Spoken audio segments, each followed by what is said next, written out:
రుణమాఫీ 49,500 కోట్లు అని చెప్పి ఇప్పటి వరకు 12,000 కోట్లు కూడా చేయకుండా తప్పించుకునే ప్రయత్నం చేస్తా ఉన్నారు. ఒక మాట అన్నారు అధ్యక్ష ఆ రోజు ముఖ్యమంత్రి గారు, రైతు బంధు ఎందుకు అయిపోతుందా, మేమేమన్నా దివానగాళ్ళమా అవులగాళ్ళమా అని మాట్లాడింది అధ్యక్ష. మరి ఇలా వానాకాలం రైతు బంధు ఎగ్గొట్టిన వాళ్ళని ఏమనాలి అధ్యక్ష? వానాకాలం రైతు బంధు ఎగ్గొట్టిన వాళ్ళని ఏమనాలి అధ్యక్ష ముఖ్యమంత్రి గారి మాటల్లో? అందుకే అంటా ఉన్నాం, ఒక పంట కాదు 3 పంటలకు ఇయ్యాలని డిమాండ్ చేసిండ్రు. ఆ 3 పంటలకు ఇయ్యాలని మేము డిమాండ్ చేస్తా ఉన్నాం. ఇవాళ నిన్న భూభారతి చట్టం తెచ్చిండ్రు అధ్యక్ష, అందులో అనుభవదారుడు కాలం పెట్టింది. నేను అడుగుతా ఉన్నా కాంగ్రెస్ ప్రభుత్వాన్ని, మీరే చెప్పారు రైతులకే కాదు కౌలు రైతులకు కూడా ఇస్తామని చెప్పారు. ఎస్ సార్, కన్క్లూడ్ చేయండి. ఎందుకంటే నేను వేరేమైనా మాట్లాడుతున్నా సార్, సబ్జెక్టే మాట్లాడుతున్నా, రైతు భరోసా మీద మాట్లాడుతున్నా అధ్యక్ష. అనుభవదారుడి కాలం పెట్టారు, జమాబంద్ అని రాసినారు. మరి అనుభవదారుడి కాలం పెడితే నేను అడుగుతా ఉన్నా అధ్యక్ష, చెప్పండి దయచేసి.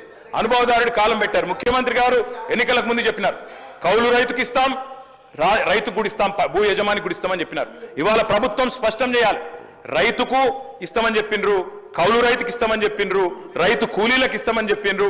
తప్పకుండా ఇచ్చిన హామీ నిలబెట్టుకోవాలి. ఇంకా చెప్పాలంటే అధ్యక్ష, ఈనాడు పేపర్లో ఫ్రంట్ పేజ్ ప్రకటన ఉంది, నాకు చూపెట్టమంటే చూపెడతా.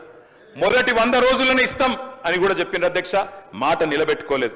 ఎన్నికల ప్రచారంలోనేమో అందరికీ అన్ని, ఇప్పుడు మాత్రం కొందరికే కొన్ని అని కోతలు పెట్టే ప్రయత్నం చేస్తా ఉన్నారు.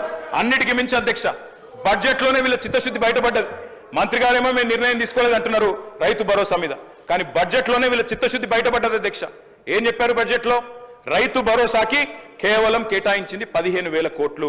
మీకు నిజంగానే పెంచాలన్న ఆలోచన ఉన్న మాట వాస్తవం అయితే, 100 రోజుల్లో రైతు భరోసా పెంచుతామని చెప్పిన మాట వాస్తవం అయితే, మీరు ఎందుకు 15,000 కోట్లే కేటాయించారు? ఎందుకు మీరు 23,000 కోట్లు ఏదైతే 7,500 రూపాయలు కావాలో ఎకరానికి ఎందుకు కేటాయించలేదు? 70 లక్షల మంది రైతన్నలకు మీరు 15,000 కాకుండా మరి 15,000 ఇవ్వాలి అంటే 23,000 కోట్ల రూపాయలు కావాలి. అది మీరు పెట్టలేదు అంటేనే మీ చిత్తశుద్ధి అర్థమైతా ఉన్నది. కోతలకు సిద్ధపడ్డ తర్వాతనే ఉపసంఘం వేసినారు, మంత్రివర్గ ఉపసంఘం. ఇవాళ మీరు టైం పాస్ చేస్తా ఉన్నారు, ఖచ్చితంగా చెప్తా ఉన్నా, కాలక్షేపం చేస్తున్నారు. మంత్రివర్గ ఉపసంఘాన్ని వేసి ఇయ్యదలుచుకోలేదు మీరు. వానాకాలం రైతు బంధు ఎగ్గొట్టినట్టే భవిష్యత్తులో కూడా రైతు బంధు ఎగ్గొట్టే చక్కర్లో మీరు ఉన్నారు. అందుకే ఇవాళ రైతులు నమ్మతలేరు. రైతును అనుమానించే ప్రయత్నం చేస్తా ఉన్నారు, అవమానించే ప్రయత్నం చేస్తున్నారు. పెద్దోళ్ళకి ఇస్తున్నారు, దుర్వినియోగం అయిపోయింది అని కావాలని ఆంక్షలు పెడతాం, అగ్ని పరీక్షలు పెడతామని చెప్పి నిందలు వేస్తామని మాట్లాడుతూ ఉన్నారు. అధ్యక్ష, మరి మేనిఫెస్టోలో పెట్టినప్పుడు ఎందుకు చెప్పలేదు అధ్యక్ష ఇవన్నీ? ఆ రోజేమో అందరికీ అన్ని, ఇప్పుడేమో కొందరికే కొన్ని కోతలు పెడతామని అప్పుడు ఎందుకు చెప్పలేదు అధ్యక్ష? అందుకే అధ్యక్ష, ఐటీ గట్టేటోళ్లకు అధ్యక్ష ఈ రాష్ట్రంలో అధ్యక్ష పాన్ కార్డులు ఎన్ని ఉన్నాయో తెలుసా అధ్యక్ష? ఈ రాష్ట్రంలో 1 కోటి పైచిలకు పాన్ కార్డులు ఉన్నాయి. మరి రేపటి రోజున పాన్ కార్డులు ఉన్న వాళ్ళందరికీ కట్ చేస్తామంటే, ఐటీ గట్టేటోళ్ళకి కట్ చేస్తామంటే ఎట్లా కుదురుతుంది అధ్యక్ష? అధ్యక్ష, లీకులు ఇచ్చి రాయిస్తున్నారు, గుట్టలకు పుట్టలకు రైతు బంధు అని కట్టుకథనాలు రాయిస్తా ఉన్నారు. ఉపసంఘం నివేదికలో 1,00,000 కొనేలు పెడతా ఉన్నారు. రైతు బంధు పథకం ఉసురు తీయబోతున్నారు, ఉరేయబోతున్నారు అనేది మా అనుమానం. ఉపసంఘం నివేదికను ఖచ్చితంగా రాష్ట్ర ప్రజల ముందు పెట్టాలి, శాసనసభ ముందు పెట్టాలి. అధ్యక్ష, నేను ఒకటి అడుగుతున్నా అధ్యక్ష, ప్రభుత్వ ఉద్యోగులకు ఐటీ చెల్లింపుదారులకు రైతు భరోసా కట్ చేస్తారా? మంత్రి గారు చెప్పాలి. ప్రభుత్వ ఉద్యోగులకు భూమికున్న బంధాన్ని తెంపేస్తారా? వాళ్ళు రైతు బిడ్డలు కాదా? వాళ్ళు భూమిపుత్రులు కాదా? రైతు బిడ్డ ఉద్యోగి అయితే వారికి కటింగ్ పెడతారా? తప్పకుండా చెప్పాలి.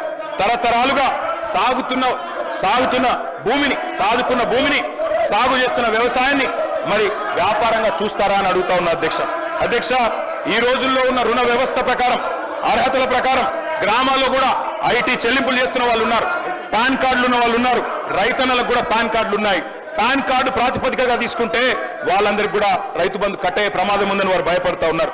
ఖజానాలో సొమ్మంతా కర్షకుడే మింగేసినట్టు గోరంతలు కొండంతలు చేసి ప్రాపగాండ చేస్తా ఉన్నారు. ఇది మంచిది కాదు అధ్యక్ష. ఒక పక్కనేమో దేశంలో ఈ బీజేపీ వాళ్ళు అధ్యక్ష, దేశంలో 14.5 లక్షల కోట్ల పెద్ద బడా వ్యాపారవేత్తల అధ్యక్ష, వాళ్ళేమో మొత్తం సొమ్ములు ఎగవేసి బ్యాంకులను లూటీ చేసి పారిపోతారు అధ్యక్ష. వాళ్ళని పట్టుకునేటోడు లేడు, అడిగేటోడు లేడు. కానీ రైతు కాడికి వచ్చే వరకు రైతులు మొత్తం ఖజానా మింగేసినట్టు, వాళ్ళ వల్లనే ఖజానా దివాలా తీసినట్టు ఇలా మాట్లాడుతూ ఉన్నారు అధ్యక్ష. అప్పులు ఎగ్గొట్టి బ్యాంకుల నిండా ముంచేస్తుంటే వసూలు చేసే ధైర్యం లేని ప్రభుత్వాలు అధ్యక్ష. పోయి రైతే దొరికినా మీరు recovery. Thank you sir. KTR గారు